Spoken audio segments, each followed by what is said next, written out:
예, 이미지 확대 축소 설명드리겠습니다. 제가 한 거는 딱히 제 창발성을 발휘하거나 뭐 이런 거 아니고요. 원래 있는 코드를 가지고 짰고요.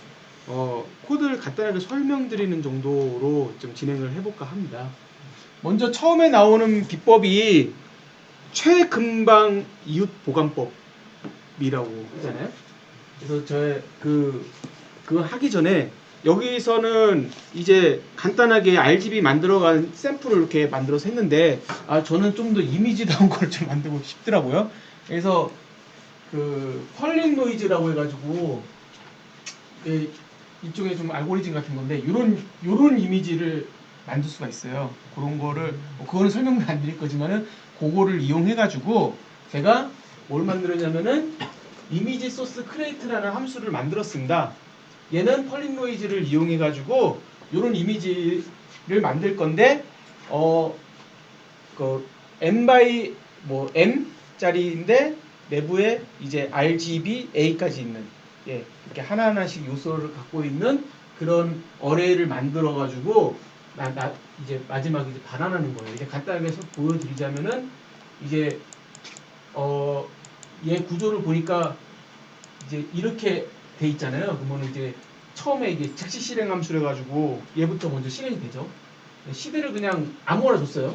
이렇게 줘가지고 랜덤 값으로 주셔도 되고 이제 근데 시드를 이제 랜덤 값을 계속 주게 되면 얘가 계속 달라지니까 그냥 시드를 아무거나 그냥 값을 줬고요. 그냥 그리고 사실 요게 실제 이미지 크레이트 함수인 거죠. 여기 이렇게 만들어지는 게. 그래서 여기서 보면은 예. 그러면 W하고 폭하고 높이를 받아서 다중 포물을 돌고 있습니다. 다중 포물을 돌고 있고 여기에다가 이제 어레이에다가 그 값을 넣을 건데 이제 Y부터 전체 그 사각형에서 Y축으로 이렇게 내려갈 거고 그런 다음에 이제 X축으로 이렇게 포물이 들어가도록 이렇게 만들어져 있죠.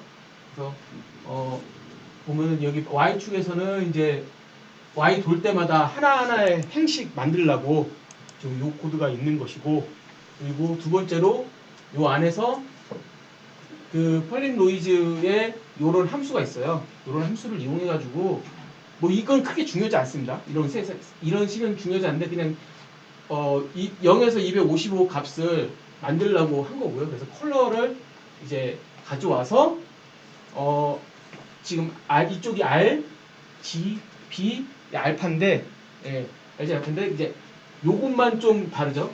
기본적으로 컬러인데 다 컬러를 똑같은 거 쓰는데 얘만 요 조건 여기서 얘 계산에 따라 가지고 여기서 이제 큰 값을 가져와 가지고 기존 컬러에다 더해 주는 건데 어떤 특정 컬러에서 좀 색을 주고 싶어 가지고 제가 그냥 이렇게 넣은 거예요. 이따 보시면 아실 겁니다. 왜 이게 들어가 있는지. 그리고 그 폭하고 높이를 그냥 어레이 만들었는데 이 어레이에다가 폭하고 높이 그냥 캐시했고요. 그리고 어레이를 반환했습니다. 대충 아시겠죠? 머릿속에 이제 그려지시죠? 이미지 그냥 배열입니다, 배열. 그리고 요거는 이제 그 캔버스가 있으면은 그 캔버스 아이디 넘겨주면은 그리고 이미지 아까 그 만든 소스를 넘겨주면 그 배열을 넘겨주면은 그 캔버스에다 그림을 그려주는 그냥 그런 겁니다. 복잡해 보여도 딱 그것만 해주는 거거든요.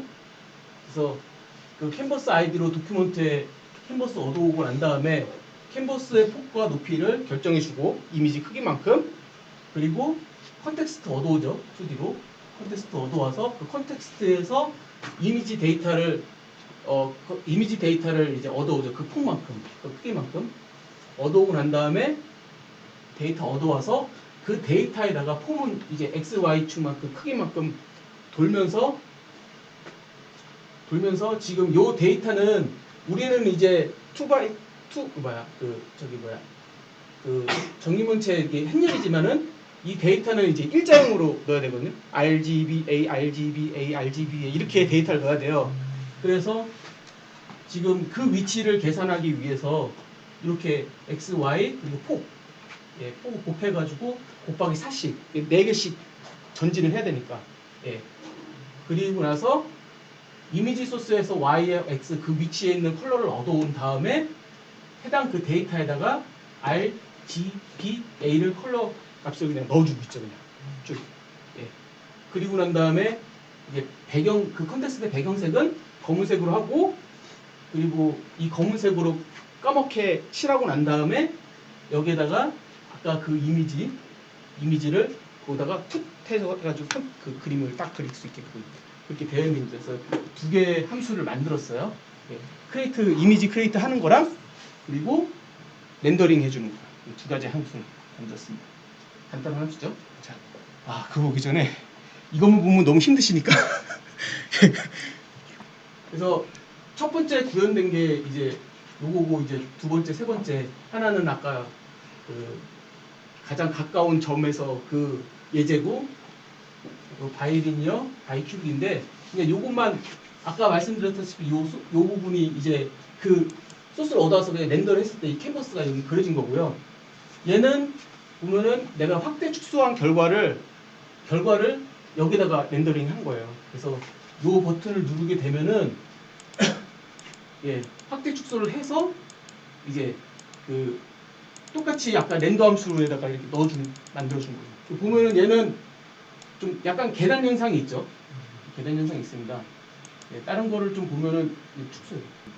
이게 좀 작아서 그래요. 이게 100 x 100이라는데 좀 이거 좀 잘했어야 되는데, 아까 그 컬러 R 부분을 좀 보여주려고 이렇게 했던 건데 제가 신경을 못 썼네요. 좀 더 좋은 이미지였어야 되는데, 이렇게 해가지고 하는 거고요. 그래서 요 코드 이제 리얼리스트 네이버 요걸 가지고 이 코드를 잠깐 설명드리도록 하겠습니다. 그게 4칸씩 전진하기 위해서 하셨다라고 하셨는데 맞나요? 네, 맞아요. 이거 데이터가 이미지 데이터에 RGB 알파를 넣기 위해서 그 규칙을 따라야죠. RGBA 그 형태로 해가지고 데이터를 넣어주고, 그거를 여기다가 풋해야지만 RGBA가 픽셀 하나씩 해가지고 렌더링이 되는 거거든요. RGBA라서 다르고, 만약에 없다면은 한 칸씩만 가죠. 근데 내가 여기다가 곱하기 4를 하게 되면은 처음에 XY가 0이 들어올 거 아니에요. 0이 들어오면 이거 다 0이잖아요. 그럼 그냥 0이 되고, 그 다음에 이제 Y가 0이고 X가 1이 되면은 그 0이니까 여기 0이 되고 1이 되니까 그 다음에 4잖아요. 0, 4, 그 다음에 여기가 2가 되면은 그 다음에 2 곱하기 4니까 8. 그래서 4개씩. 그래서 요거는 이제 제가 이제 스케일 하는 3개 함수를 만들었거든요. 지금 여기는 지금 아직 소개 안 드렸지만 이미지 스케일에 이 3가지 함수를 만들었어요. 그래서 이미지를 받고, 이게 원본 이미지죠. 원본 이미지 아까 크리에이트한 이 원본 이미지 받고 이 스케일을 주면은 결국은 얘하고 같은 구조, 원본 이미지와 같은 구조는 똑같은데 확대하거나 축소한 어레이가 똑같이 떨어지도록 돼 있어요. 되는 함수고요. 간단하게 그런 함수고, 뭐 이거는 스케일 몇 배 적용됐다라는 함수고, 여기서 보면은 이제 업 함수를 호출하면은 카인드에 1이 들어왔을 때는 마지막 종구 이제 런 함수를 호출하잖아요. 1일 때는 얘, 2일 때는 얘, 3일 때는 얘, 이거 호출되게끔 하려고 그렇게 된 겁니다. 그래서 스케일이 처음엔 1이지만은 계속 업할 때마다 스케일이 플러스가 되고 있죠. 0.5배씩. 그래서 결국은 요 함수들을 제가 만들 이제 스케일 함수들을 호출해 주려고, 이 원본 이미지와 스케일을 호출해 주려고 넘겨주려고 만들어서, 결국은 요걸 통해 가지고 그 DST에다가 얻은 다음에 아까 이미지 렌더 있잖아요. 이미지 렌더에 스케일이라는 캔버스에다가 이 DST 넘겨가지고 렌더링 옆에 붙어있던 거기다가 렌더링 하려고. 그래서 그런 함수예요. 그래서 얘는 스케일을 먼저 하기 전에 그 뭐라고 할까, 스케일링 한 만큼 2배면 2배, 3배면 3배만큼 키워서 아까 마지막에 나오는 그 크기 어레이 있잖아요. 그 크기 어레이를 그냥 만들려고 하는 함수예요. 그래서 지금 보면은 처음에 소스를 주고, 소스 이미지예요. 소스 이미지 주고 이제 스케일 X하고 스케일 Y를 주면은 그 크기만큼, 그러니까 원래 소스에 폭과 높이가 있잖아요. 폭과 높이가 있는데 그 폭과 높이에 이제 곱하기 스케일만큼 곱해줘가지고 W하고 H를 얻은 다음에 콤은 다중 콤은 만들어가지고 그 어레이를 그냥 이런 식으로 그냥 결국 요소를 이렇게 RGBA를 기본적으로 검은색을 넣고 알파는 1로 줘가지고 구조는 똑같은 완전 검은색의 그 하나의 검은색을 나타내는 그런 어레이를 만들어주는 이제 empty DST라는 함수입니다. 네. 공통적으로 써서 그냥 빼버렸어요. 그래서 지금 우리가 이제 최근방 이웃 보관법을 이제 한다고 그랬잖아요. 얘는 이제 가장 쉬운 알고리즘 중에 하나인데 이런 이미지가 만약에 있다고 하고 있다면은 이제 간단하게 여기에서 이렇게 늘렸다는 거 이제 2배로 늘리는 거죠. 그러면은 이렇게 아까 만들어 놓은 게 검은색으로 완전히 칠해 놓은 게 아까 제가 FT 만든 게 이거였고 거기에다가 얘네들 색깔이 원래 위치에 이렇게 붙을 텐데 근데 여기 있는 색깔들을 채워야 될 거 아니에요. 채우기 위해서 이제 적당하게 가장 가까운 걸 하나 선택해 가지고 그냥 붙이는 거예요. 그냥. 예. 붙여가지고 이게 만드는 건데 결국은 이런 식으로 되는 거죠. 그래서 간단한 되게 굉장히 심플한 거를 뭐 쓰고 있는데 간단하게 설명드리자면은 아까 empty DST 해가지고 큰 원래 확대된 아니면 축소된 이미지에 대한 배열을 얻어오고 난 다음에 그 배열의 폭과 그리고 높이를 얻고 얘는 원래 소스의 폭과 높이를 가지고 있고요. 그리고 여기 레시오 W하고 레시오 H는 그 확대된 이미지와 원래 원본 이미지의 비율. 예. 그렇죠? 그러면 2배로 했으면은 얘가 2배로 했으면 이게 100이고 그러니까 이게 100이고 200이면은 2가 되겠죠? 예. 얘도 마찬가지로 그렇게 될 거고요. 폭과 높이에 대한 비율을 말하는 거고요. 그리고 이제 요거는 이제 확대된 이미지 크기만큼 다중 포문을 돌고 있죠. 예. 다중 포문을 돌고 있고 여기에서 열을 하나 얻어오고 있죠. 여기서 첫 번째 루프에서는 해당 로우 부분을 얻어왔어요. 얻어오고 그리고 하나하나씩 정지시키고 있죠. 이 부분부터는 하나하나씩 정지시키고 있어요. 정지시키는데 여기서 잘 보시면은 내가 가져올 이웃에 있는 그 색깔을 가져오는 부분이 가져오려고 그 위치를 찾는 부분이 여기인 거죠. 그래서 원래 자기가 표현하고자 하는 색깔이 있으면은 여기에서 원래 그 큰 확대나 축소된 이미지의 그 X 값과 그리고 요 비율로 나눠버리면은 원본 이미지 어떤 색을 가져오게 될 거란 말이죠. 그걸 가져다가 여기 가져오는 거죠. 그 X0하고 Y0 가져와서 컬러로 넣은 다음에 그 컬러를 이제 슬라이스 해야 됐으니까 이제 복제해버리겠죠. 복제해가지고 그냥 여기다 넣어버린 거죠. DST 요거에다가. 그래서 계속 포문을 돌면서 색깔을 여기에서 다 추출해가지고 그 근방에 있는 거 추출해가지고 넣는 작업을 하고 있는 겁니다. 이런 식으로 돼 있어요. 그렇다 보니까 아까 예제에서 보면은 아시겠지만은 확대할 때 보면은 이런 잘 보이실지 잘 모르겠습니다. 이 계단 현상이 있어요. 여기 있는 부분들도 계단이 이렇게 형성이 되거든요. 예. 이런 식으로 좀 품질은 낮은데 근데 되게 다른 보관법에 비해서 굉장히 빠른 형태로 이미지 축소하고 확대할 수 있습니다. 지금 여기에다가 이제 시간 같은 거를 이제 처음 실행할 때 또 마지막에 할 때 얘 시간을 좀 체크해 보시면은 기존 거하고 비교해 보실 수 있을 것 같아요. 속도 같은 경우는. 자, 이번에는 이제 뭐라고 그러죠? 바이리니어를? 그냥 바이리니어구나. 네, 바이리니어 보관법. 아까 같은 이제 계단 현상이 있으니까 요거는 좀 더 이제 보관을 할 때 그냥 단순하게 픽셀을 가져오는 것이 아니라 얘는 그 근처에 있는 원본에 있는 그 색깔들을 뭔가 비례식을 통해 가지고 색깔을 여기 사방에 있는 데 보면은 지금 이게 뭘 의미하는 거냐면은 BADC는 그 원본 이미지에 있는 위치라고 보시면 돼요. 픽셀. 예. 그런데 만약 확대를 했어요. 예. 확대를 했을 때에 그 해당되는 원본에서의 그 지점이 비율적으로 나올 거란 말이죠. 여기서부터 여기가 됐든지 뭐 위치가 나올 거란 말이죠.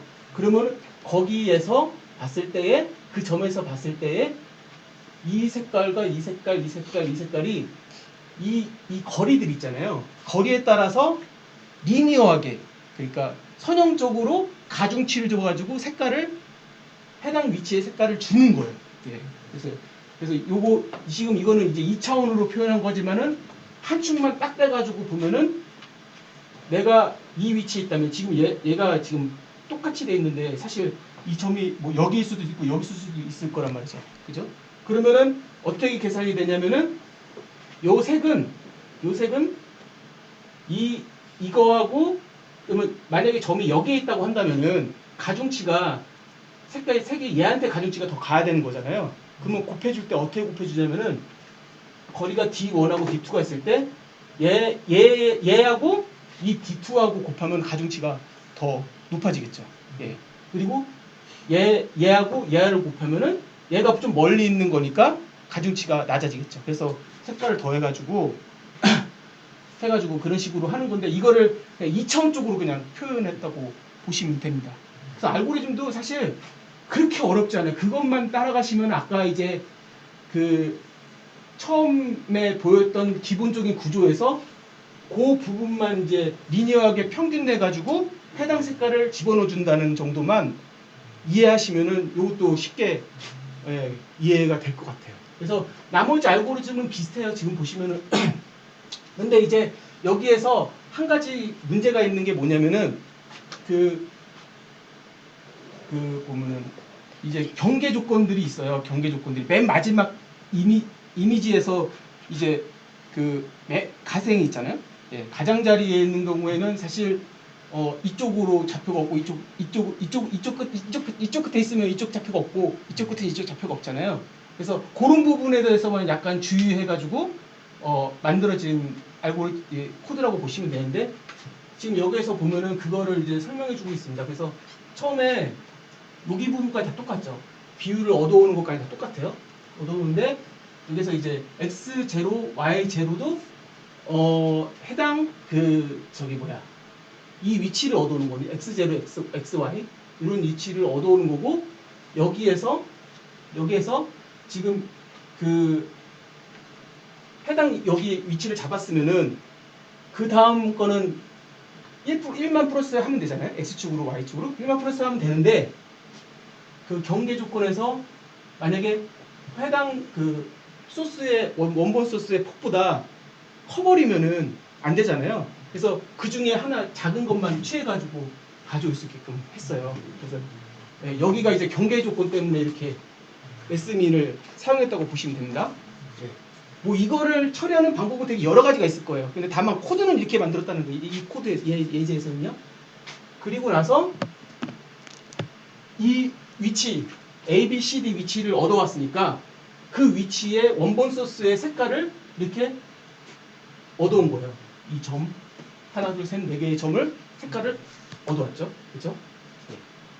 그리고 요거는 뭐냐면은 이 부분은 뭐냐면은 여기에서부터 이 점이 있을 때 여기서부터 여기까지가 1이라고 한다면 여기서부터 여기까지 1이라고 한다면 이 점이 비율적으로 여기서부터 여기까지 거리 그게 RTX고요.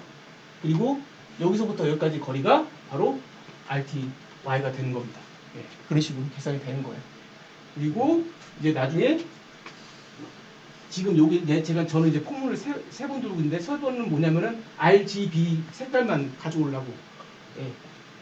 그리고 여기서 보면은 아까 여기에서 이제 보관하는 부분이 있었잖아요. 그 보관하는 부분을 여기 색깔, 여기 색깔, 여기 색깔, 여기 색깔을 요 거리에 따라서 계산해가지고 다 더해준 거예요. 더해준 거를 여기다 넣는 거죠. RGB가 똑같이 이런 식으로 넣어가지고 계산이 돼가지고 만들어져가지고 해당되는 원래 이제 확대된 이미지의 그 점에 대한 색깔이 만들어지는 겁니다. 그래서 리니어하게 작업됐다고 해서 근데 이제 바이라고 하니까 그냥 이거는 리니어한 건데 이제 이렇게 그 사각형 내에서 이제 2차원 평면 내에서 이제 보관을 하다 보니까 이제 앞에 바이가 붙었다고 보시면 되겠어요. 바이 리니어 인터폴레이션 보시면 됩니다. 책에서 보시면은 좀 어렵게 설명되어 있는 것 같지만 사실 이 원리이기 때문에 쉽게 이해할 수 있을 거라 생각됩니다. 그래서 아까 예제를 다시 한번 보면요. 그래서 바이리니어로 확대를 해보면은 아까하고 다르게 여기에 이제 계단 현상이 아까보다 덜하거든요. 이게 아까보다는 이제 덜한 거의 계단 현상이 없는 것 같아요.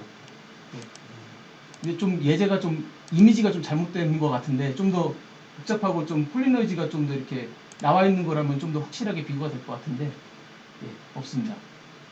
자 그러면은 다음으로 넘어갈게요. 다음은 바이 큐빅이죠. 근데 사실 이게 되게 복잡한 것 같은데 바이리니어하고 크게 다를 게 없어요. 다만 아까는 그 네개퉁이만 했잖아요. 소스에 네개퉁이만 했는데 그냥 한 번도 확장돼 가지고 4점이 아니라 16점을 가지고 보관한다고 보면 되는 거예요. 그거 자체는 어려운 게 없습니다. 그냥 복잡해. 거기에 막 잔뜩 설명돼 있는데 사실 그거고요. 딱 그거고요. 그리고 다만 여기에서 이제 가중치를 어떻게 줄 거냐. 가중치를 거리에 따라서 가중치를 어떻게 주냐면 여기서 보면은 그 뭐라고 했지? 무게 계산식이라고 나와 있고 궁극적으로는 무게 계산식이라는 게 그 테일러 전개식을 좀 더 그 심플하게 만든 거죠. 계산이 좀 덜 할 수 있게끔. 사실 사인 그 테일러 급수라는 거는 굉장히 복잡한 계산이잖아요. 그거를 심플하게 계산식으로 만들어 놓은 게 바로 무게 계산식이라고 보면 돼요. 그래서 여기에서 제공해주고 있는 이제 사인이 들어간 그거를 직접 넣어보면요. 해보시면은 엄청 느립니다. 예.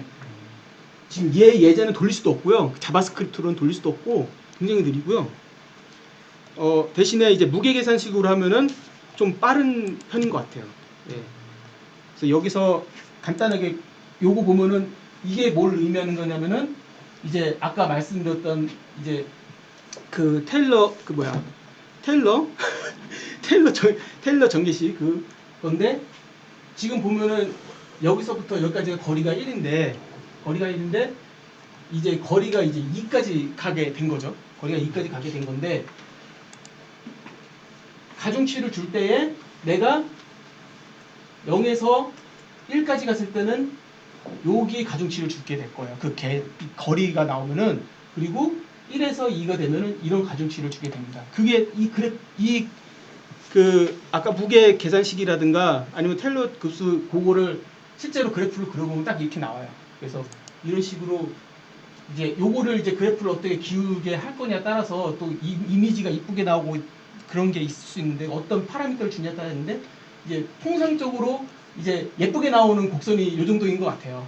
요 정도인 것 같고 그래서 바이큐빅에서는 그 별건 없고 그것만 달라졌다는 거. 아까 리니어 같은 경우에는 그냥 단순히 거리를 리니어하게 곱했는데 얘는 요거를 통해 가지고 가중치를 줬다라는 거. 그것만 좀 차이가 있어요. 이 그래프 보이시죠? 이 그래프 뭘 의미하는 걸까요? 우리는 사실 그래프 여기서부터 여기까지 안 쓰고 여기는 안 쓰거든요. 0에서부터 1까지는 어쨌든 양수네요. 그리고 이 양수의 최대 범위는 1부터 0까지니까 어떤 경우는 전혀 영향력이 없는 거고 어떤 경우는 영향력이 있는 거잖아요. 왜 0일 때 영향력이 제일 세냐면 제일 가깝기 때문에. 그놈이 100% 영향력을 줄 거기 때문에. 그에 비해서 1일 때 영향력이 제일 엄청 머니까. 그러면 제 첫 번째 인접한 픽셀은 제가 이 픽셀을 완전 여기 붙였다라면 얘의 영향은 100%가 될 테고 얘의 영향은 0%가 되겠죠. 그렇죠? 그래서 0에서 1까지만 보면 그걸 의미하는 거예요. 근데 이제 1에서부터 2까지의 범위를 보면 1에서부터 2까지 범위는 이 점으로부터 1 이상의 범위를 갖는 건 여기죠. 여기. 얘네들이란 말이에요. 얘네들은 저랑 거리가 1 이상이에요. 그렇죠? 그러면 얘네들 거리가 얘 같은 경우에 제가 여기 바짝 붙어있으면 1이잖아요. 거리가. 그 이쪽으로 바짝 붙어있으면 2죠. 얘하고 거리를 보면. 그럼 얘가 어떤 영향을 끼치는지 볼까요? 얘가 쟤랑 가장 멀리 떨어졌어요. 여기. 그럼 얘 영향을 100% 받는 건 저는 알고 있어. 하지만 얘의 영향을 얼마나 줄 거냐 이거죠. 거리가 2일 때 전혀 안 돼. 그렇죠? 그럼 거리가 1이야. 제가 이쪽에 바짝 붙어 있는 거죠. 그럼 얘의 영향을 제가 엄청 받았는데 얘도 영향을 끼칠 거 아니에요. 가까우니까. 얼만큼 영향을 끼치냐면 이 정도 영향을 끼친다. 왜 영향을 끼칠까요? 왜 그리고 음수야? 이쪽은 양수인데 왜 이쪽은 음수야? 영향을 끼친다는 건 무슨 뜻인데? 얘가 완전히 파란색이고 얘가 완전히 안 파란색이라고 생각을 해보죠. 그럼 가까우면 완전 파란색이 되면 된다 안 된다? 안 되죠. 왜? 얘는 안 파라니까. 파란 거의 영향을 받으면서 안 파란 거의 영향도 받아야 되잖아. 따라서 얘의 영향력을 얘의 색깔로 깎아. 빛의 합산이라는 럭스 계산식인데 그걸 역으로 하면 빼면 돼요. 얘 영향력을 얘로 빼서 얘네 둘의 믹스된 값을 얻기 위해서 이쪽은 음수인 거예요. 얘의 영향력을 줄이려고. 근데 여기 바짝 붙어 있으면 얘의 영향은 100%가 되지만 얘의 영향은 0%가 되는 거죠. 멀어서 이 색깔로 얘를 줄일 수는 없는 거야. 그렇죠? 그러면 거리가 먼 애들이 감쇄 효과가 세다라면 얘랑 동등한 애가 돼버리겠죠. 만약 이 그래프가 정확하게 이렇게 생겼다라면 제가 여기 붙어 있으면 얘의 영향력은 100% 받지만 얘의 영향도 100% 얘를 감쇄시킬 거란 말이지. 그러면 나랑 멀리 떨어져 있는 점의 영향력은 얼마나 감쇄 효과가 있을까? 라는 그래프가 이렇게 나오는 이유는 빛의 럭스 현상 빛의 감쇄 효과 그래프랑 비슷한 그래프를 얻으려고 보니까 이렇게 된 거예요. 사실은 이 그래프랑 약간 다르게 생기긴 했는데 여러분 나중에 웹질 같은 거 배워가지고 빛의 현상 배우게 되면 빛의 감쇄 현상이라는 거 배우게 돼요. 왜 우리가 구에다 빛을 쏘면은 빛이 선형적으로 주는 게 아니라 감쇄 현상으로 주거든요. 조명이 멀리 있는 거에 따라서 감쇄 현상을 여기다 응용한 거야. 왜냐면 우리 RGBA로 표현하기 때문에 빛을 표현되는 거기 때문에 감쇄 효과만큼 얘가 영향을 끼치는 걸 표현한 거란 말이지. 그렇죠? 그래서 우리한테는 그러한 걸 부드럽게 처리할 수 있는 곡선이 필요해. 곡선이 필요해. 그럼 이 곡선을 어떻게 만드냐에 대한 문제로 나중에 설명하겠지만 이제 이런 거 다 설명하면 여기서는 일단 이런 곡선을 썼어. 이제 설명해주고 있는 거죠. 그래서 이 그래프를 보는 눈이 있어야 돼요. 이 그래프 보는 눈이 없으면 이게 무슨 의미인지 모른단 말이죠. 그래서 내 점이 여기 바짝 붙었으면 얘 영향을 다 받지만 얘 감쇄 효과도 다 받아야 돼. 얘 감쇄 효과 최대 값은 여기겠죠. 그렇죠? 그럼 이 그래프는 사실은 여기서 감쇄 효과 최대인 데는 여기잖아요. 그러면 원래는 그래프가 퍽 떨어져서 이렇게 돼 있어야 될 거 아니야. 사실은 가까우니까 최대 영향을 받아야 되잖아. 근데 왜 이렇게 부드럽게 되냐? 그럼 경계면이 생겨버려. 경계면을 안 생기게 하려고 얘도 부드럽게 감쇄 효과를 일으키는. 빛도 그래요. 부드럽게 빛이 있는데 그거를 표현하고 있는 그래프인 거예요. 그래서 왜 음수고 왜 양수인지 그리고 음수 부분은 왜 되게 작은 값만 갖는지를 이해해야 된다. 그래서 이 그래프대로 여기 적용한다는 게 무슨 뜻인지를 알아야 된다. 실제로는 여러분들 이게 만약에 확대 축소라고 생각하면 확대라고 생각하면 나는 이 새로운 점이지만 내 원본 데이터는 되게 조그맣기 때문에 거기 점 4개가 붙어있는 픽셀일 거 아니에요. 얘 다 붙어있는 픽셀이다. 원본은 요 점 기준으로 되게 붙어있는 픽셀들 4개 가져와가지고 하는 거예요. 붙어있는 픽셀이지만 한 픽셀당 영향력이 저렇게 많이 줄어드는 거죠.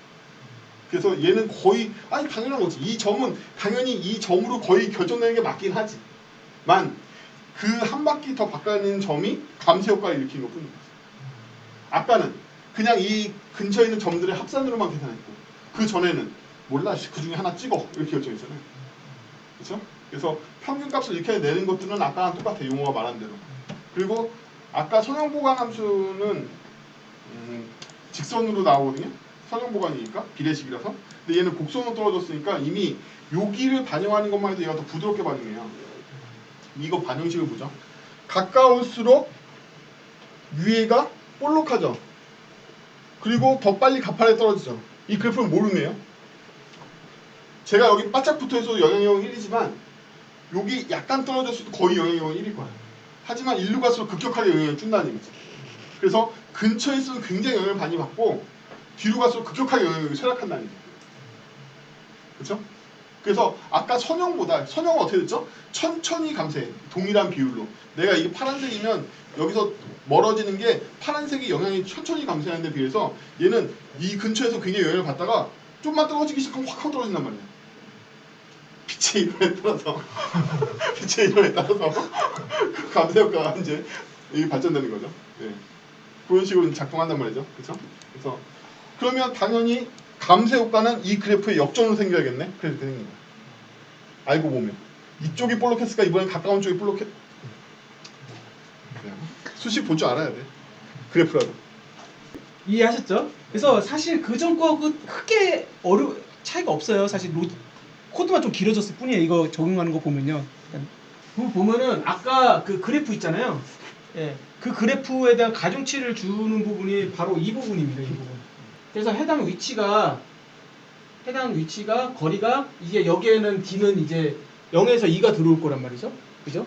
2면은 가장 먼 거고 말했듯이 0이면 이제 가장 가깝게 되는 겁니다. 그래서 1보다 작을 때는 여기 부분, 그리고 1에서 2 사이면 여기, 그리고 그게 아니면은 이제 여기 0이 되는 거죠. 그래서 가장 멀 때가 바로 여기가 되는 겁니다. 아예 가중치를 안 주겠다라는 부분을 그래서 가중치인데 사실 예.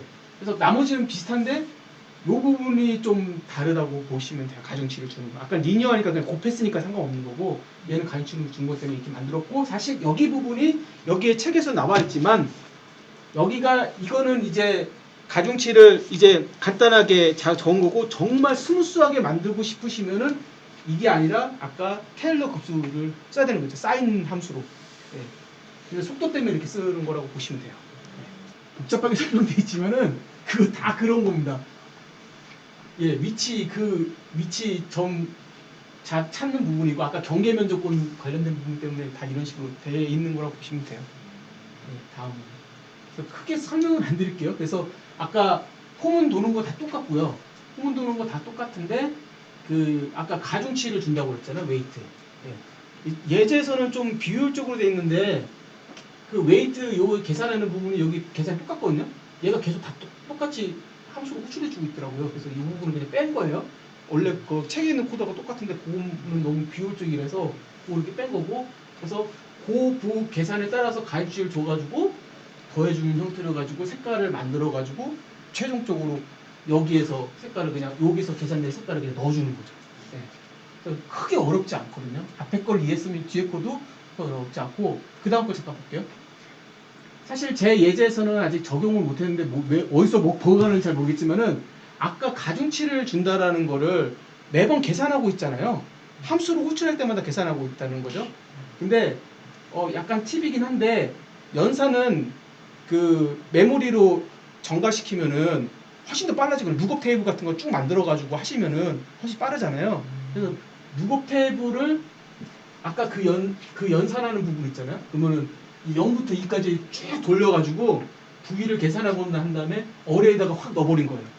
그러면 다음에 함수를 호출할 때는 그 룩업 테이블을 뒤져가지고 줄 거 아니에요. 그러면은 속도가 빨라지니까 룩업 테이블을 제가 만들다가 못 만들었는데 아무튼 이런 식으로 만들면은 더 속도가 빨라질 것이다. 그리고 이 룩업 테이블이 크면 클수록 지금 저는 0.01 0에서 2까지 가는데 0.01 단위로 쪼갰지만 그게 아니라 더 쪼개면은 더 스무스하게 가겠죠. 그때는 사실 얘를 쓰지 않고 그 테일러 흡수를 사용해가지고 계산해도 되고 아니면은 차라리 그걸 다 계산한 거를 아예 계산 결과를 그냥 룩업 테이블로 이렇게 할 때마다 쓰지 말고 그냥 아예 넣어버려도 되고 예, 그런 식으로 쓰면은 아까 좀 더 빠르게 확대 축소가 가능하지 않을까라는 생각을 하고 했습니다. 그래서 아까 그 예제 다시 한번 보시면요. 이제 요게 이제 그 바이큐빅인데 죄송합니다. 좀 차이가 나는 모습을 이제 시간이나 이런 거 보여주면서 했으면 좋겠는데 얘 이미지가 이제 100 x 100인데 얘가 좀 더 크면요 확실히 바이큐빅으로 하면 느려져요. 네, 실제로 해보시면 아시겠지만 느리거든요. 대신에 저거하고 바이리니어하고 비교해봤을 때는 뭔가 그 테일러 곱수를 직접 적용하면요 여기가 굉장히 부드럽게 나오거든요. 실제로 해보시면은 그래서 그렇지만 느리다. 좀 느리다. 네. 그래서 상황에 따라서 적용하는 게 좋을 것 같아요. 얘를 쓰든가 상황에 따라서 적용하는 게 좋을 것 같습니다. 오늘 배운 거 뭐죠? 아시겠어요? 오늘 배운 게 뭔지? 오늘 배운 거는 저번 시간에 의해서 코리커전의 새로운 버전이죠. 코리커전을 그전에는 뭘로 채웠을까요? 랜덤으로 채웠죠. 약간의 수식과 랜덤으로 채웠는데 오늘은 뭘로 채우고 있죠? 이미 용어 코드에 힌트가 있는데 코드 더 빼. 그 무슨 호출하는 함수 있잖아. 줌인아웃 함수. 여기 이미 힌트가 있어요. 관찰력이 좋으신 분들은 찾을 수 있는데 오늘 코리커전 하는 기법은 뭐라고 부르는지 아시겠어요? 눈동장님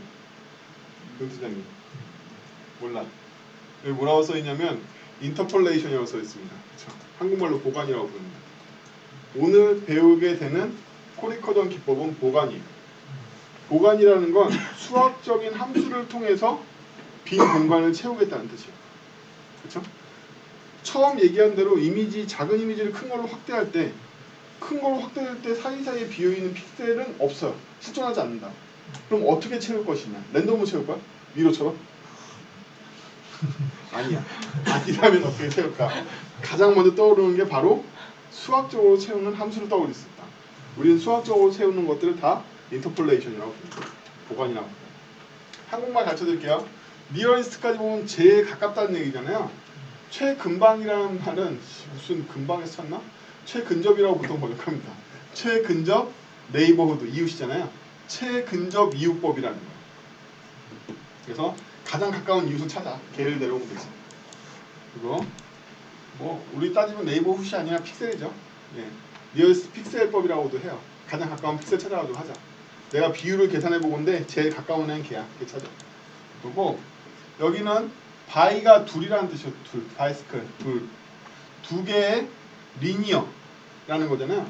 리니어는 한국말로 뭐냐면 선형이라고 불러요. 선형이라는 건 우리가 ax 플러스 3 뭐 b처럼 차원이 1차원인 함수들을 얘기하는 거죠.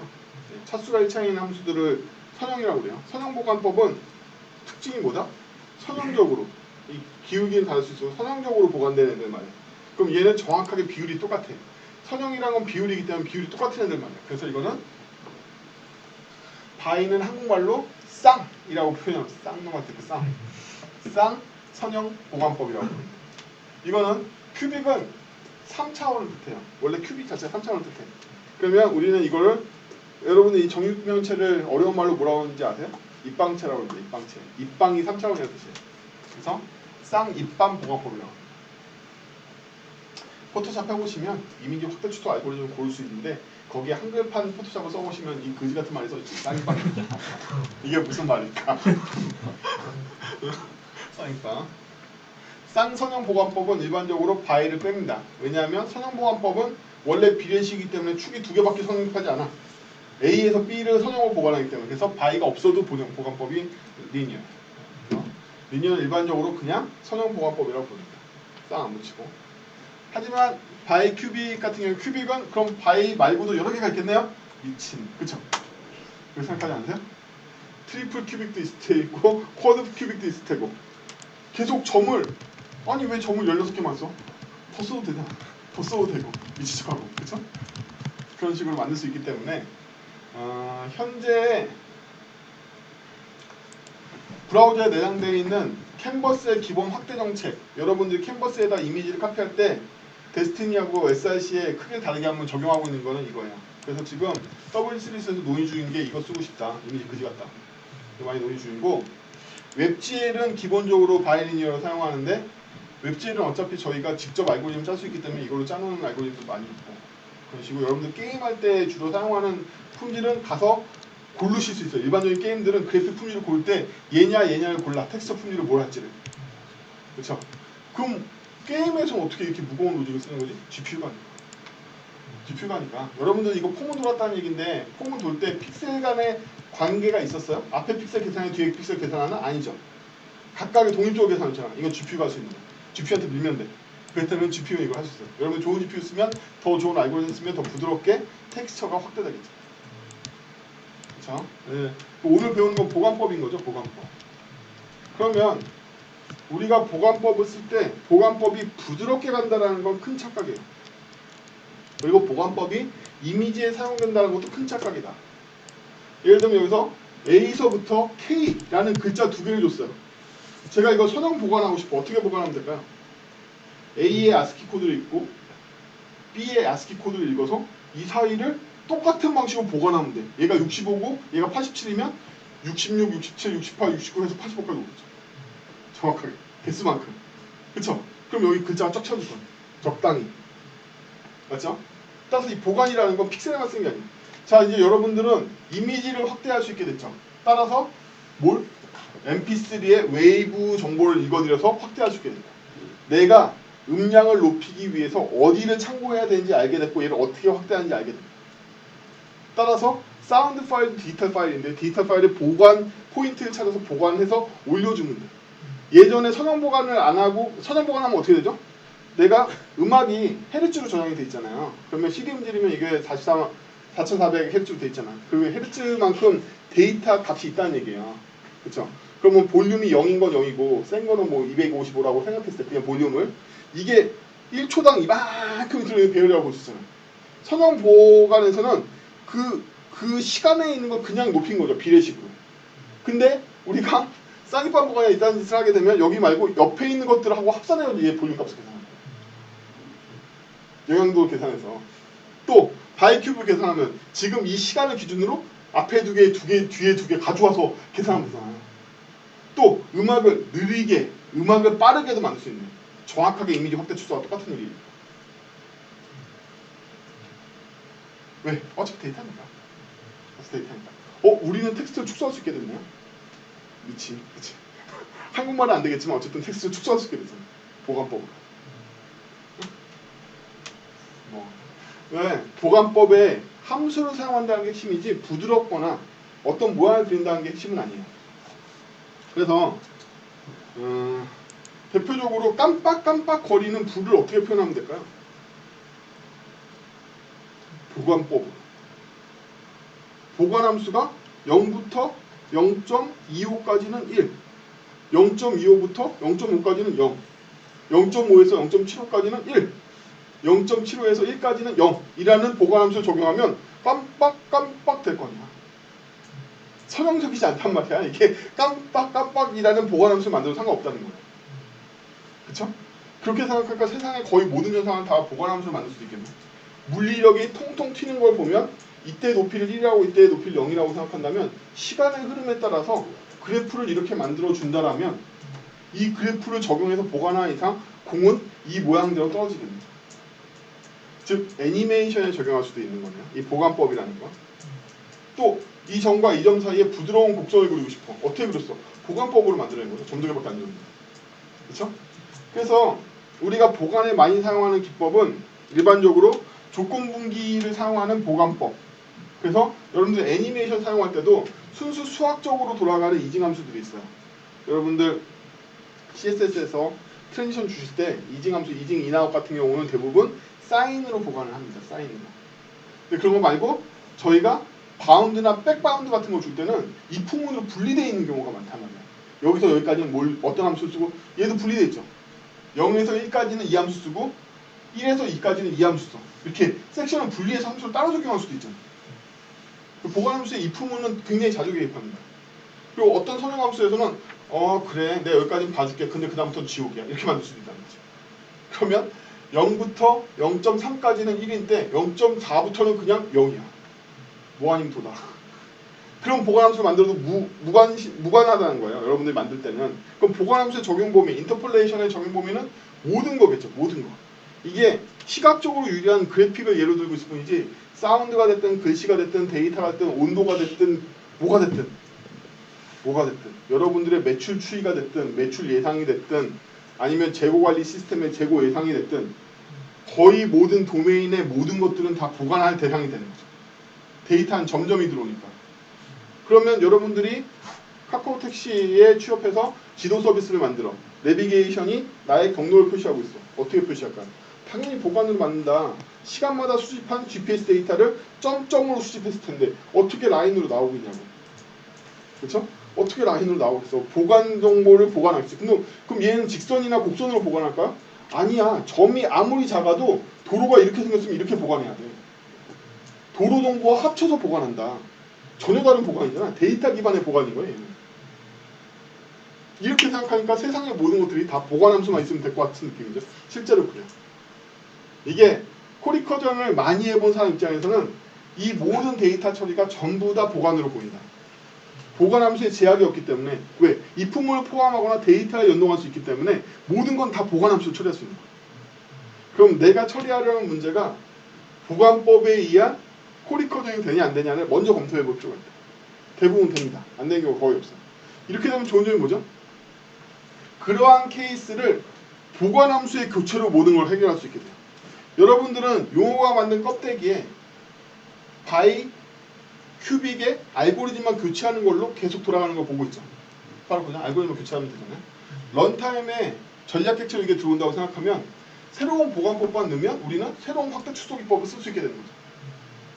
그렇죠? 더 좋은 확대 축소 기법을 쓰든지 엉망인 확대 축소 기법을 쓰든지 미친 랜덤 뭐 이거 쓰든지 더 나아가서 얘가 확대 축소로 보이냐 이거야. 얘가 왜 필터가 아닌 거지? 여기다 알고리즘을 바꿔주면 보관법에 의해서 인버트 이미지가 생길 수도 있고 리버스 이미지가 생길 수도 있고 여러 가지 이미지를 만들 수 있는 거죠. 그래서 우리가 코리커션 할 때 많이 고려하는 보관법은 가장 큰 장점이 첫 번째로 보다 교체 가능성입니다. 따라서 우리는 코리커전의 새로운 단계로 진입했어요. 뭐지? 코리커전이 더욱더 일반화된 형태로 정의되고 얘의 구체적인 행동은 보관함수로 넘기는 단계로 갑니다. 따라서 코리커전을 매번 케이스마다 만드는 게 아니라 코리커전에 대한 목표를 설정하고 목표를 해결하는 함수를 바깥에 둠으로써 보관함수의 교체로 얘를 다양한 방법으로 달성할 수 있다는 사실을 알게 되고 전략 패턴의 구현이긴 하지만 그럼 여러분들 실제로 이거 어떻게 사용하고 있죠? 일반적인 이미지 툴에서 줌인아웃 핸들이 있는 경우가 많죠. 줌인아웃 핸들을 할 때는 얘로 돌아요. 여러분들 이걸 딱 놓는 순간 얘로 보관해요. 대부분 그래요. 여러분들이 오피스 쓰든 파워포인트 쓰든 뭘 쓰든 대부분의 이미지 축소 확대 사용자가 이거 움직일 때는 쾌적하게 움직여야 되잖아요. 다 이걸로 한다는 거예요. 그 다음에 어떻게 한다? 손을 딱 놓는 순간 이걸로 딱 해서 예쁘게 나온다. 이뿐만 아니에요. 구글 맵에서 스크롤로 확대해보면 확대될 때 어떻게 확대된다? 이걸로 확대돼. 그 다음에 어떻게 된다? 이게 들어와서 이건 보관하는 게 아니죠. 그 다음에 보관된 이미지가 세워지는 거죠. 사용성을 위해서 얘는 되게 많이 쓰이겠죠. 그러면 우리가 어떤 목적을 달성할 때는 대부분 두 가지 교환이 일어난다. 비용과 시간이라는 교환이 일어나. 품질이 허접하면 굉장히 빨리 되고 품질이 좋으면 시간이 오래 걸린단 말이죠. 이 두 개를 교환하는 전략도 생기고 또 두 번째로 아까 용어가 얘기했었는데 뭐죠? 데이터와 연산을 교환하는 것도 굉장히 많이 듭니다. 데이터를 많이 쓰면 연산이 빨라지고 데이터를 조금 쓰면 연산이 느려져요. 그러면 각각 상황에 따라서 너는 메모리가 적은 머신이야. 그러면 이렇게 계산형 바이큐빅을 사용하겠죠. 넌 메모리가 대빵 빠른데 프로세서가 느리네. 그럼 어떻게 하죠? 처음에 어떻게 하겠어? 다 모두가 계산되어 있는 바이큐빅 표를 그냥 다 붓기 시작하는 거지. 그럼 메모리 많잖아요. 그렇죠? 그럼 여기다가 바이큐빅 맵 인터폴레이션 이런 거 하겠죠. 미친. 그렇죠? 너는 중간쯤이야. 너 메모리도 적당히 있고 연산도 잘하잖아. 그럼 어떻게 하죠? 메모이제이션 바이큐빅을 하면 돼요. 미리 연산은 표를 계산하지 않고 아까 연산을 할 때마다 이 인자에 맞는 게 배열에 있으면 뜯어낼 수가 없으면 계산해서 배열을 넣어주면 돼. 그 다음부터 이거 끝냈을 테니까. 그렇죠? 다양한 전략들을 구사할 수 있다. 이 안에서. 그래서 인터폴레이션을 바라보는 관점은 코리커전을 목적과 달성을 분리해서 다양한 전략을 구사할 수 있게끔 유연하게 만듭니다. 그 유연함이 코리커전의 일반적인 상황입니다. 굉장히 일반적인 상황입니다. 그래서 코리커전을 구현하실 때 유의하실 점은 이 일반적으로 구현 방법과 목적을 분리하셔야 된다. 안 그러면 코리커전은 항상 다양한 양상으로 늘어나. 왜 여러분들은 게임할 때 그래픽 옵션이 이렇게 많은 거라고 생각하세요? 세상에 수많은 컴퓨터 사양이 다르고 GPU 사양이 다르고 개인이 쾌적한 프레임 드랍이 없는 게임을 원하는 인간과 화려한 그래픽이 깨끗하게 나온 거 원하는 인간이 따로 있기 때문에 그런 거죠. 즉 이게 바로 코리커전의 리얼월드인 거예요. 코리커전은 사람들이 그 결과물을 받아들일 때 굉장히 다양한 관점에서 뭐가 좋다라고 판단하는 게 달라진단 말이죠. 처음부터 코리커전 알고리즘이 이걸 반영하게끔 되어 있지 않으면 취향만큼을 만들어야 돼요. 여러분들 게임을 모든 그래픽 옵션의 조합수만큼의 게임 패키지를 만드는 수밖에 없게 되는 거죠. 여러분도 맨날 하시는 거구나. 그러면 이거를 코리커전이 모든 도메인과 모든 그래픽 시스템의 프론트 시스템이라고 생각해보면 이걸 얼마나 더 많이 빼내느냐에 따라서 여러분들 대표적으로 CSS의 트랜지션을 여러분들 쓸 수 있냐 없냐는 CSS 트랜지션이 제공하고 있는 이징 함수에 만족하시냐 아니냐에 달려있어요. 만약에 두두둥 하고 애플에서 자주 쓰는 이걸 쓰고 싶어. CSS 트랜지션 돼요 안 돼요? 안 되죠. 왜? 얘는 스플릿 라인 점 2개밖에 안 주기 때문에 잘해봤자 이 2개의 점을 어떻게든 해결해야 돼. 그게 얘 보관함수의 한계인 거죠. 그럼 걔로는 도저히 이게 안 만들어지잖아. 그쵸? 그러면 우리는 CSS 트랜지션 포기해야 돼. 키프레임 AM을 쓰던지 뭐든 난리 쳐야 된다는 거죠. 즉 우리가 어떠한 코리커전 알고리즘을 쓸 수 있냐 아니냐는 얘가 다양한 현실 세계를 얼마큼 반영하냐 아니냐에 달려있다는 거예요. 그때마다 특수함수로 빠지기 싫다면 처음부터 특수함수를 완전 분리해서 만약에 처음부터 CSS 트랜지션이 이징을 제가 커스텀 지정할 때 점 2개 XY, X1, X, Y1, X2, Y2 정도가 아니라 몇 개의 점이라도 넣을 수 있게 만들어줬으면 훨씬 나았겠죠. 처음부터 스펙이 패스점을 몇 개라도 넣을 수 있게 만들어줬으면 훨씬 좋았을 거 아니에요. 그러면 우리가 키프레임 에임에 쓸 일이 거의 없었을지도 몰라요. 그렇게 안 만들어줬으니까 스펙이 줄어들어가지고 결국에는 코리커전 시스템이 붕괴되고 다른 시스템을 사용하게 된다는 거죠. 그렇죠? 그런 면에서 보면 우리가 항상 이걸 만들 때 이 부분 실제로 코리커전이 전개되는 부분들은 항상 다 빼놔야 돼요. 인터폴레이션을 빼놔야 돼요. 빼서 이렇게 교체할 수 있게 만들어야지만 전략에 맞춰서 마음대로 바꿀 수 있고 확장할 수도 있고 사용자들의 이 반영을 해줄 수가 있는 거죠. 이 대부분의 보관함수는 경계면이라는 문제가 생겨요. 얘도 마찬가지로 아니 감싸고 있는 4점이 필요한데 얘가 경계면이면 감싸고 있는 게 2점밖에 없는데 이쪽은 어디 있는 거야? 그럼 점이 다 똑같은데 보관하는 이유는 뭐야? 그냥 이 점을 찍으면 되지. 라고 생각하시면 어떻게 된다? 경계면만 이상하게 선이 진한 애가 나오는 거야. 얘는 부드럽지 않게 확대된 거죠. 여기는 그냥 픽셀 값이 그대로 떨어져 나옵니다. 이 옆에 있는 애는 굉장히 이질적이에요. 엄청나게 이질적이죠. 얘는 다른 애들 다 4점을 기준으로 평균값을 계산했는데 얘는 옆에 값 하나로 계산했으니까 이 점의 경계면이 뚜렷하게 보인단 말이에요. 마치 보도 친 것처럼 보여요. 그럼 이거 어떻게 보관하죠? 끝에 있는 애는? 끝에 있는 애는 이 점 2개가 아니라 어쩔 수 없다. 이 옆에 거랑 하자. 이래도 문제가 해결되잖아요. 왜? 이 얘기는 이 옆에 있는 픽셀하고 똑같은 전략을 썼다는 얘기야. 그렇죠? 미친. 이런 수많은 문제들이 생깁니다. 이거에 따라서 보관함수의 전략들이 바뀌고 이 함수의 종류도 계속 나눠져요. 어떤 게 더 이쁘다 다르기 때문에. 이런 것들을 고려하면 항상 우리가 코리커전 전략을 세울 때는 항상 보관함수 전략을 빼줘야 됩니다. 디자인 패턴상을 보면 전략 패턴을 항상 써야 돼요. 안 그러면 여러분들의 코리커전 정책은 대부분 실패하거나 케이스마다 다 만들게 된다. 교환이고 교훈이고 그 다음에 시간 약간 있으니까 오늘 배운 거 중에 뭐가 있냐면 무게 계산 함수라는 게 있습니다. 그지같은 함수, 그렇죠? 그지같은 함수가 있습니다. 자, 보관 함수의 대부분은 수학적 함수이기 때문에 여러분들한테 중요한 2가지 보관법에 대해서 알려드릴 거예요. 첫 번째 보관법은 수렴이라는 녀석들이 있습니다. 수렴. 예를 들면 조건을 완전히 수렴하는 애들이 있어요. 조건을 수렴하는 애들은 뭐냐면 나는 이 보관이 1에서부터 시작해서 0으로 끝나길 바래. 라고 선언한다면 예를 들면 여기에서 제가 이 점에서 이 점까지 이동하는 걸 보면 천천히 가다 빨리 수렴할 수도 있고 또 빨리 가다 천천히 멈춰설 수도 있고 심지어 더 갔다가 땡겨서라도 여기 오는 경우가 있겠죠. 어쨌든 뭐에 수렴한 거다? 마지막 결과값이 수렴한 거야. 시작은 여기서부터 시작했고 끝은 여기인 거야. 그래서 이 조건을 지키는 보관함수는 다 수렴함수라고. 수렴함수는 절대로 결과값이 벗어나는 경우가 없어요. 그래서 우리는 이 함수를 굉장히 많이 써요. 우리가 원하는 데 들어와야 되니까. 사실 무게계산 함수도 수렴함수야. 언제나 무게계산의 합이 1로 만들어지게 하죠.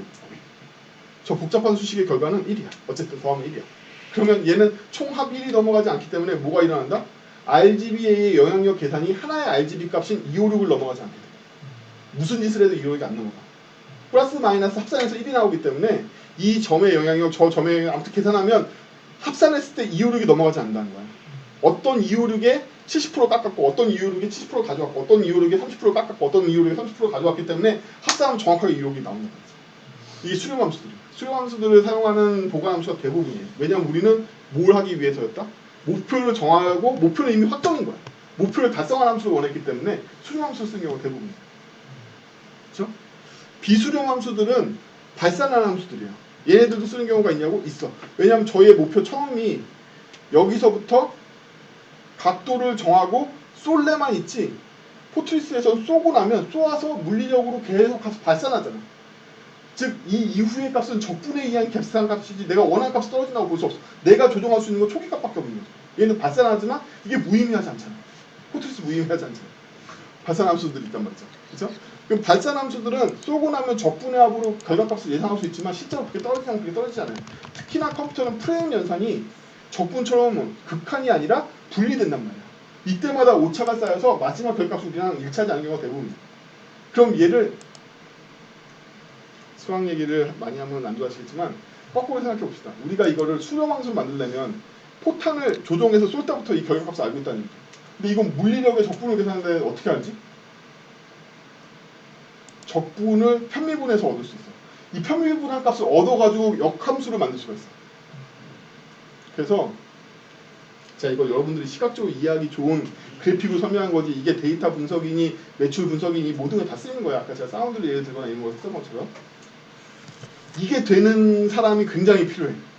대부분은 우리 문제를 보관으로 해결하면 굉장히 편한데 보관함수는 수렴이 돼야지만 쓸모가 있고 오차로 떨어지면 쓸모가 없기 때문에 그럼 이걸 그리는 함수를 얻는데 우리가 의의가 있다는 거예요. 왜 의의가 있죠? 중간에 이때 고점이야 를 알 수 있기 때문에 이때 저점이야 이때는 천천히 갈 거야 지금 이 시점을 조사하면 여기쯤이겠지 이걸 알 수 있기 때문에 이걸 보관함수를 얻으려고 그러는 이유는 저희가 예측 가능하기 때문이죠. 여러분들이 사인인 함수를 사용하는 이상은 이징할 때 0.3초에 갑자기 멈추면 어디인지 알고 있다는 거야. 수식 계산해 보면 지금 0.3초 지났으니까 여기 있겠지라고 알 수 있어. 그 함수의 픽셀을 측정하지 않아도 알 수 있다는 거죠. 예측 가능성 때문에 수렴 함수가 필요한 거야. 근데 아까 말한 대로 초기 값으로 발산하는 함수들은 수렴 함수가 아니기 때문에 예상이 안 돼. 이 새끼 어디인지 적분으로 계속 계산해야 되니까 그럼 역함수 편미분해를 만들면 어떤 시점에 예상이 되는 포물선을 그려서 지금은 여기 있겠지라고 알 수 있다는 거죠. 그렇죠? 그래서 이 정도 수학 실력이 여러분들한테 요구가 되고 일반적으로 깊이 들어가는 분야에서는 이걸 다 쓰기 때문에 컴퓨터 원래 컴퓨터 왜 만들었다? 미사일 탄도 예측하려고 계산하려고 만든 거거든요. 지금 제가 말한 게 바로 애니악에서 필요한 로직이었던 거야. 이거 하려고 애니악 만든 거야 처음에. 이걸 역함수를 구하는 과정이 너무 들었고 시간이 많이 걸리니까 실시간으로 계산하려고 이걸 만든 거란 말이지 원래부터. 그래서 뭘 원하는 거다? 탄도 계산할 때 예측하길 바라는 거야. 이 점이 여기 있겠지 이거 저기 있겠지. 그래서 그 초기값 날리려고. 어쨌든 그러한 과정을 역함수로 만드는 이 수렴함수들이 되게 중요하잖아요. 그럼 이 수렴함수에서 여러 가지 수렴함수들이 있습니다. 오늘 배운 것만 해도 곡선으로 수렴하는 애가 있고 선형으로 수렴하는 애가 있잖아요. 직선 수렴함수는요 간단하고 빠르지만 거의 쓸모가 없어요. 왜? 세상에서 직선으로 일하는 게 거의 없어. 우리 회사가 올해 매출 1억이야. 내년에 5억을 찍을 거야. 그러면 그 사이에 달마다 뭐 1,500만 원씩 계속 올라가나? 그렇게 안 돼 있을 거 아니야. 그렇죠? 세상은 그렇게 안 돼 있다는 거야. 심지어 세상은 방향이 한 방향으로 가지도 않아요. 예를 들면 스타트업이 일반적으로 그린다는 J자 곡선은 뭐죠? 내려갔다 올라가잖아. 우리 이걸 뭐라고 부르냐면 변곡점이라고 부릅니다. 들어보셨어요? 고등학교 수학교 나와요. 변곡점이라는 건 기울기의 방향이 바뀌는 걸 얘기해요. 그럼 기울기의 방향이 바뀌는 변곡 포인트가 몇 개 있냐가 바로 뭐다? 차수인 거야.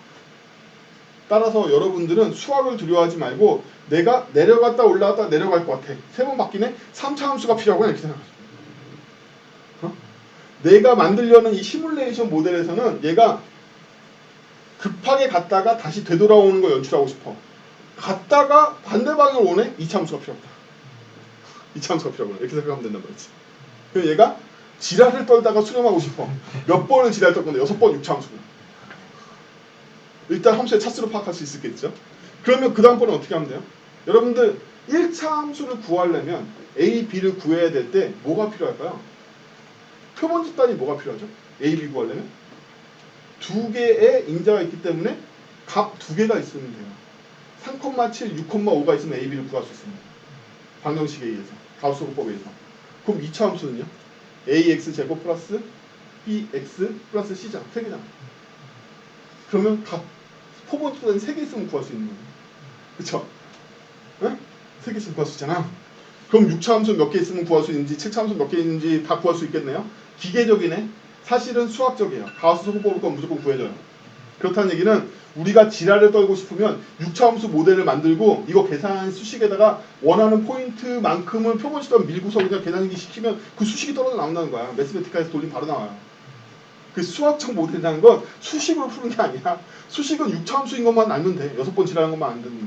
수식은 거기다 데이터만 넣어주면 돼. 그래픽적에서 우리가 원하는 데이터를 넣겠지만 실제 현실 세계에서 주식시장에 있는 거 포인트 200개 넣어버리면 그냥 수식이 떨어져 나온다니까. 그러면 미래가 그렇게 될지 모르지만 과거로부터의 추이 계산하는 건 되게 쉽다는 거죠. 이 회사 주가는 1년에 5번 요동, 5차 함수래. 데이터 밀어주면 된다. 그럼 올해 어떻게 될지 과거를 기반으로 알 수 있다. 그게 보관 함수를 만드는 법인 거예요. 그렇죠? 여기 이 책에 나와 있는 이 새끼지. 이 새끼 뭐 썼어? 뭐 썼잖아. 이거 그래프 그리는 거 어디서 해보라고. WX 맥시마 이거 온라인 매스매틱 같은 놈이란 말이야. 그래서 나중에는 이런 거 쓰시는 법 배워야 돼. 수학이 저랑 얘기해보니까 안 어렵죠. 변곡점 파악하고 데이터 밀어넣으면 수식은 얻는 거야. 얻으면 적용하면 그만이야. 우리가 이 수식을 만들지 않는다. 가우스호법이 그때 나오기 때문에. 그래서 이걸 통해서 굉장히 정교한 모델도 다 만들어낼 수 있고 보관함수를 계속 창출해낼 수 있어. 그래서 지금 배웠던 수렴하는 함수나 우리가 통제 가능한 변곡점을 갖고 있는 함수는 다 통제할 수 있어요. 쉽게. 대단한 수학 지식이 없어도 이 정도 지식으로 다 통제가 돼. 이것만으로도 많은 게 해결돼요. 많은 게. 정말 많은 게 해결돼요. 그 외에 아까 수렴하지 않는 애들 말고 수렴하지만 부드러운 수학 함수가 아닌 애들 많이 봤죠. 방금 얘만 봐도 테일러 곱수를 그냥 쓰지 않고 분기해서 사실은 절단면이 있는 거거든요.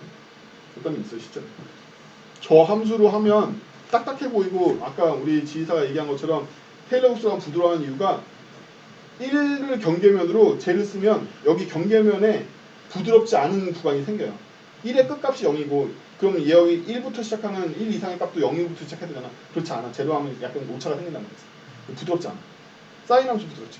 자, 여기서 제가 차수 얘기를 드렸는데 차수는 결국 변곡점의 개수인데 변곡점이 무지막지하게 많아. 그럼 어떻게 되지? 클락 함수를 사야 됩니다. 클락 함수의 대표적인 애는 누구다? 폴라 축을 쓰는 함수들은 다 클락 함수예요. 사인, 코사인, 타젠트. 얘네들은 무한히 변곡해. 무한히 변곡해. 그러면 얘네들을 이용해서 뭔가 차수를 끼워넣으면 차수 안에서 변곡하는 뭔가를 만들 수가 있어. 계속 도는. 사이클링 함수라고 불려요. 얘네들은 원래 사인이나 이런 애들은 원래 이 원을 통해서 만들어졌잖아요. 이 폴라 축을 통해서 만들어지는 함수들은 원이 계속 돌기 때문에 얘도 계속 돈단 말이야. 나중에 여러분 이제 폴라 축을 더 깊게 배우면 판명주도 축이 아니 더 많은 축에서 도는 여러 가지를 생각해낼 수 있게 되는데 허수축도 생각하고 여러 가지 생각하게 되는데 어쨌든 이 구조를 이용해서 우리가 원하는 모델을 수학적으로 표현하는 게 그렇게 어렵지 않다. 해보라는 게 아니라 그렇게 어렵지 않다는 것만 알아두셔도 돼요. 오늘은. 그래서 지금 배운 대로 우리가 코리커전 할 때는 보관함수를 분리하는 것 그리고 보관함수를 만들 때는 그렇게 어렵지 않게 여러 가지 방법을 만들 수 있고 보관함수 분리함으로써 코리커전의 다양한 변곡점들을 우리가 수용할 수 있다.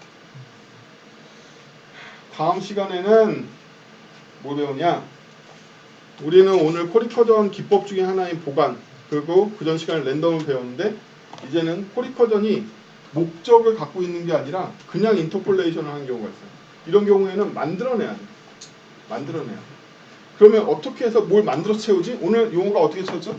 빈 공간을 펄링 노이즈로 채웠네요. 그쵸? 펄링 노이즈라는 걸 이용해서 픽셀을 채웠잖아. 처음에 그림을 인터넷에서 다운로드 받아가지고 몰라 한 게 아니라 펄링 노이즈로 채우고 시작했단 말이에요. 이렇게 아무것도 없는데 만들어서 채워야 되는 경우가 있다는 거예요. 미로하고는 틀리죠. 미로는 목적 갖고 랜덤 수치를 사용해서 채운 거라면 얘는 랜덤이 아니라 무언가를 만들고 싶어. 그럼 여러분들은 예를 들면 대표적인 사례가 이거죠. 가짜 데이터 어떻게 만들어? 상품 DB에 어떻게 200개의 데이터를 채워놓을 건데 일단 상품 DB에 뭐가 있어야지 뭔가 돌려볼 거 아니에요. 상품 DB에 데이터 어떻게 채울 거야? 그렇죠. 뭔가 만들어서 채워야 될 거 아니에요. 어떻게 만들래? 보관함수를 통해서 만들 수도 있겠지. 물론 지금까지 배웠던 선행 보관함수도 뭐든 보관함수 적당한 이름과 적당한 걸 끼워넣는 함수는 이제 만들 수 있다는 생각은 드시잖아요. 그렇죠? 이름도 적당한 보관함수를 내가 만들어내게 할 수도 있을 것 같고 얘네들의 매출 상태나 가격도 다 보관함수 만들 수 있을 것도 같아. 근데 보관함수 말고 보관함수는 왜? 예측 가능하거든. 그래서 랜덤 데이터를 수행할 수 없으니까 테스트의 범위가 좁아져요. 그렇죠? 대부분 보관함수는 수렴하잖아. 수렴 범위까지밖에 테스트가 안 될 거 아니에요. 만약에 여러분들이 여기다가 3 이상의 값을 넣으면 어떻게 될까요? 붕괴할지도 모른단 말이죠. 그래서 그런 것들을 다 포함해서 어떻게 해서 인터폴레이션에 랜덤으로 생성하는 게 아니라 다른 생성 로직을 넣자에 대해서 되게 쉬운 것들부터 가르칠 건데 다음 시간에 배우는 건 프랙탈이에요. 프랙탈은 자기 복제적으로 만들어내는 것들을 얘기해요. 네가 그랬어? 그럼 난 이렇게 할 거야. 그럼 나도 똑같이 이렇게 해야지. 나도 똑같이 이렇게 해야지. 이렇게 만들어서 자기 복제식으로 만들어낸 애들을 배울 건데 그거 외에도 우리가 굉장히 많이 사용하는 기법 중에 하나는 셀룰러 오토마타라는 게 있어. 셀룰러 오토마타는 규칙을 반복하는 건데 프랙탈하고는 약간 다른 기법으로 사용하죠. 그거 외에도 뭐 수많은 이 인터폴레이션을 위해서 만들어내는 기초값들 기법들이 있어요. 그 중에 제일 쉽고 수학적으로 이해가 쉬운 것들 이 책에서 다루는 거죠. 그것까지 하면 이제 인터폴레이션을 포함한 어느 정도의 쿼리 퍼즐 기본 과정이 끝날 거예요. 기본 과정이 끝나고 나면 그 다음부터 이제 합체해 보는 거죠. 여태까지 했던 것들. 수고하셨습니다.